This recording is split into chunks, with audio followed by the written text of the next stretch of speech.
नमस्कार. बाईटबॉक्स चॅनलमध्ये आपलं स्वागत आहे. मी वर्षा सरोदे. आज आपण पाहणार आहोत व्हेज नूडल्स.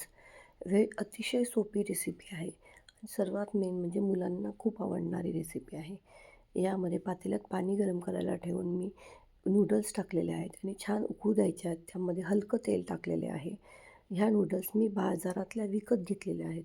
नेक्स्ट रेसिपींमध्ये मी ज्वारी, नाचणी, रागी अशा वेगवेगळ्या नूडल्स घरी बनवून त्यांची रेसिपी दाखवणार आहेत. आणि ह्या नूडल्स ह्या आपण अशाचप्रमाणे पाण्यामध्ये छान उकळू द्यायच्या आहेत. उकळी आल्यानंतर त्या आपण छान चाळणीने चाळून घेणार आहोत. चाळल्यानंतर त्यामध्ये थंड पाणी टाकून, तेल टाकून साईडला ठेवणार आहोत. यामध्ये नंतर आपण पॅन गरम करायला ठेवणार आहोत. पॅन गरम करायला ठेवल्यानंतर तेल टाकून त्यामध्ये बारीक चिरलेली पत्ताकोबी, शिमला मिरची आणि गाजर हे सर्व टाकणार आहोत. बारीक यासाठी चिरले आहेत, नाहीतर जे आपण नूडल्समध्ये, राईसमध्ये जे लांब लांब चिरतो ते मुलं साईडला काढून ठेवतात लहान मुलं.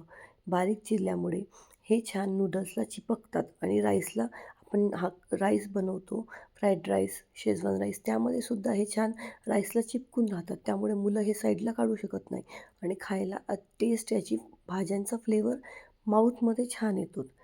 आणि नूडल्स टाकल्यानंतर आपण मसाला टाकणार आहोत.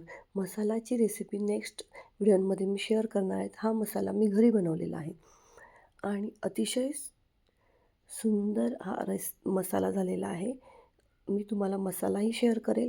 ह्या भाज्या झाल्यानंतर यामध्ये नूडल्स टाकून, मसाला टाकून सर्व एकत्र करून घ्यायचं आहे. एकजीव झाल्यानंतर ह्या नूडल्स अशा प्रकारे आपल्याला रेडी दिसतील आणि यामध्ये लहान मुलं यातले भाज्या काढणार नाहीत. अशाच नवनवीन रेसिपी पाहण्यासाठी माझ्या चॅनलला लाईक करा, शेअर करा, सबस्क्राईब करा. धन्यवाद अँड एन्जॉय.